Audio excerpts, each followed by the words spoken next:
how a 5'6" powerlifter added 6 inches to his vertical in 6 months. Here's how you can add 6 inches to your vertical in 6 months as well. So you need to steal his methods. Mr. Irvin, one of our athletes, Tom, has made quite crazy progress, to be honest. Like, some people might be listening on 6 inches in 6 months. I've seen people add 15 inches in 6 months, but we're all about realistic transformations and sustainable results here. Anyone that adds 15 inches in 6 months, it's possible, but it's 1% of people, to be honest. Most people are not going to gain that quickly. So Irvin, he's done that at just being 5'6", and he's almost touching rim. So when he first started, he was only just grazing the backboard. Now he's almost touching the rim. He's smacking his hand on the backboard, which is quite insane to me. So he's well on his way to dunking at 5'6", which is an insane feat to achieve. An interesting thing about Irvin is he was a powerlifter prior to us training him, right, Tom? Yeah. So that means we had to take a different approach to his training. So someone that comes to us, a lot of people that start their jump training journey, they start and they're kind of more even across the board. They're what we would nickname a wolf jump profile. So there's someone that just really needs to focus on everything and bring up everything. In Irvin's case, it was more of a bear jump profile, to where he was already really strong. But the major thing and the major deficit he had was his jump technique, his skill, his coordination, plus his speed and rate of force development. He needed to put a lot more emphasis on those things while still continuing to get stronger in a more specific way to jumping. And that was a key focus with his training. Yeah. So being a powerlifter, he squatted mainly low bar, didn't he, Tom? Yeah, low bar with knee sleeves and belt. So one of the major shifts we made with Irvin's training to make this transformation was getting his squat a lot more upright and getting rid of all the external assistance, right, Tom, like the knee sleeves, all that sort of stuff. Yeah. So getting rid of all that stuff, getting his squat in a more high bar position, more upright, so he can recruit more of his quadriceps. Now he's squatting the same as he was when he was powerlifting, but in a more specific way to jumping. AKA he's jumping higher. Yeah, 100%. Yeah. So that was a huge driver behind getting him this 6 inches in these 6 months on his vertical. And at the same time, we put a huge focus on not only getting his squat more specific, but getting him faster and more explosive and improving his rate of force development. That was arguably a bigger driver behind getting him to gain For sure so quickly, despite already being strong. So what were some of the key focuses there, Tom, in terms of getting his strength that he had in the past to translate more and to get him more fast and explosive? So I wouldn't say his jump technique was bad when he started with us. I've seen a lot worse. I'd probably say it was actually good for someone that hasn't prioritized jumping. So that made our job a little bit easier.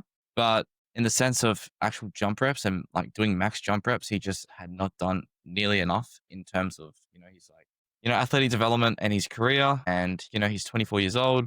So it's not like we can say, go outside and, go do 2,000 jumps every single day because, you're 15. So we had to take that into account and really be careful with how much we loaded him. So just like everyone else who's, not on the older side, because 24 is not that old in the grand scheme of things, but someone who's not going through puberty and not one of these younger people, his force output was already quite high. We just have to be really careful on how we ease him into it and slowly build up his jumps over the week. Up to doing 2 dunk sessions or 2 jump sessions a week.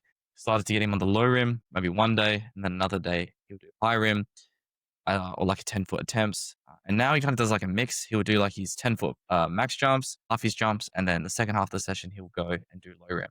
Because, when he actually wants to go for that first dunk, when he's jumping high enough to get his first dunk, you're probably going to be able to hit it 6 months earlier. We've talked about this in a podcast before. If you've been practicing the motion of dunking, you learn how to throw a lob, get in front of the ring, push it down clean and efficient. Otherwise, he starts touching 10.5, 10.6, right? 6, 12 months down the line. He's never practiced actually dunking the ball. Well, that's just he's basically stalling his progress. So yeah, definitely getting him on the low rim early has been good. And I think it will pay off even more in the future. No, 100%. Because like you said, because a lot of short guys, they start their journey, everyone does, to be honest. Everyone lacks skill, and what holds a lot of short guys back is when they finally get to jumping high enough to dunk, They don't really have the skills and the coordination behind them to hit the dunk. So then they I know. spend and waste even longer trying to hit the dunk when they already were jumping high enough to hit the dunk. If they just knew how to lob the ball and flick down and time everything perfectly, they would have hit their first dunk way more quickly. So that was a huge key with Urban's training, is getting into low rim. So when he finally is getting his hand above the rim, then he's going to be able to dunk it pretty quickly and at least like get very close to dunking it, and then obviously dunk it more quickly. And he won't need to That's good jump as English high right as there, but well. pardon?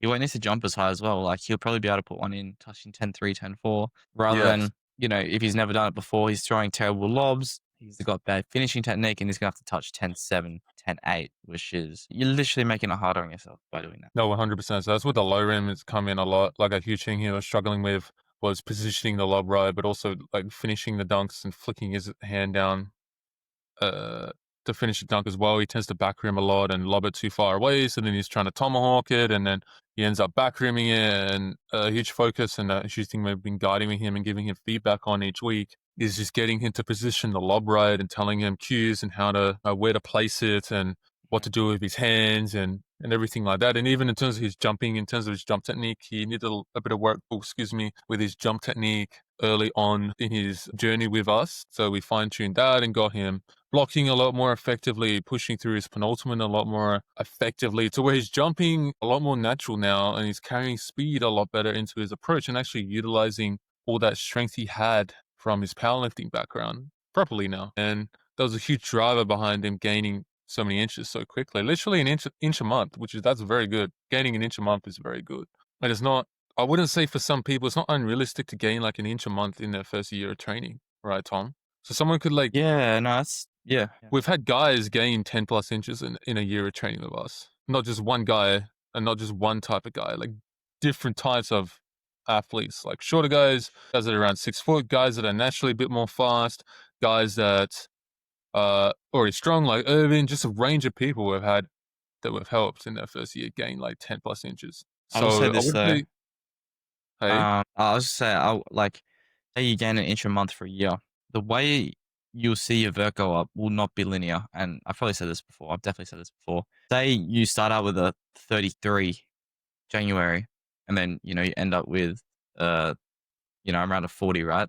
It's not like every month it's going to go up exactly 1 inch. Maybe the first month it goes up 2 or 3, and then the second it does nothing. The third, maybe it goes backwards. And the fourth, you go up 2.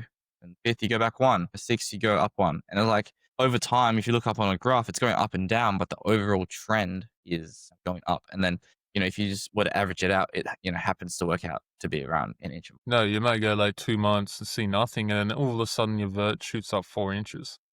Yeah. It's just how Bro, the yeah, it actually can works happen as sometimes. well. Pardon? We've literally seen it happen to dudes. Like they'll be, going through the war of the gym, of the hard training. The vert hasn't gone up in months. All of a sudden, we deload them. They do a, dunk event, or they go into a super hype environment, and they've just put on 3 or 4 inches on their vert.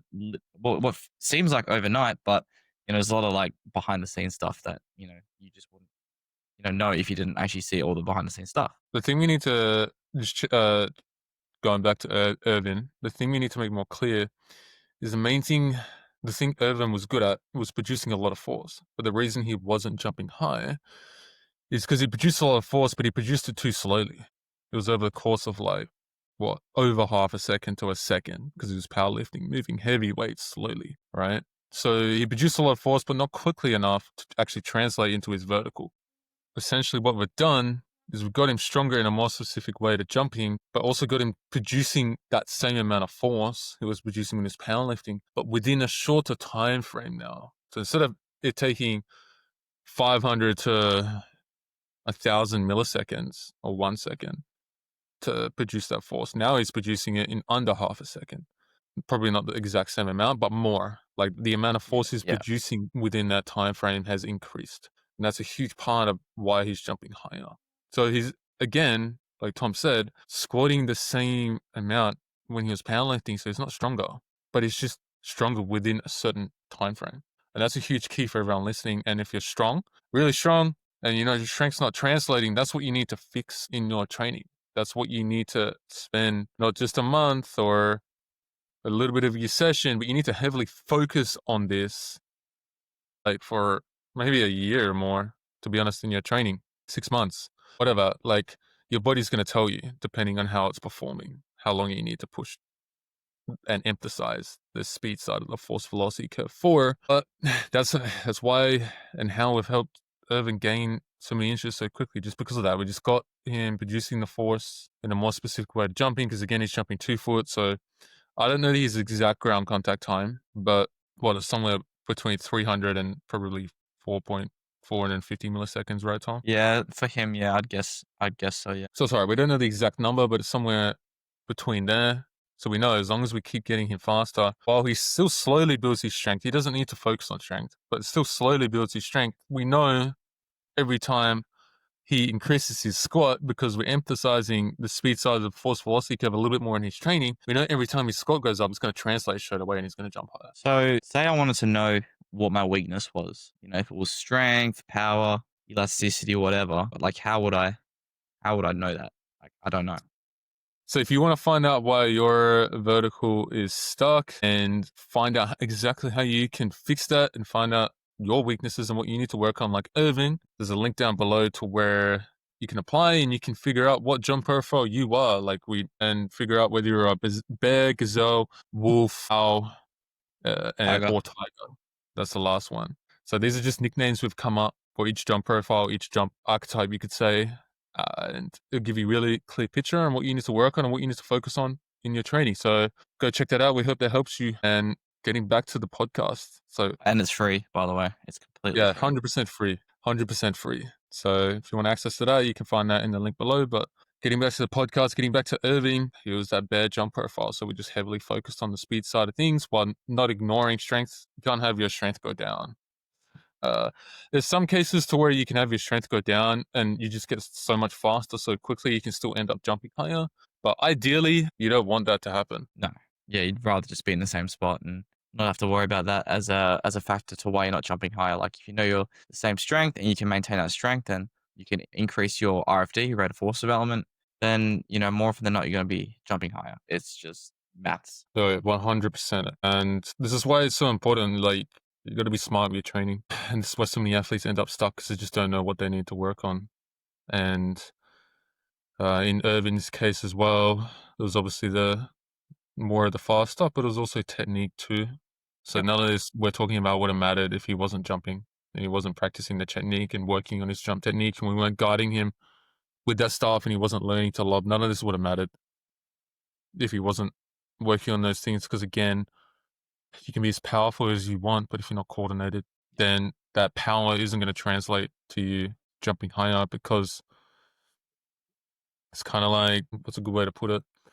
It's like shooting, again, using the basketball thing. Like if you get your upper body stronger and more powerful, it's probably going to be able to shoot a little bit further, right? But if you're not practicing the shooting, the power is not going to translate. It's a very similar thing. Doesn't So matter. part of looking explosive when you jump is being coordinated when you jump.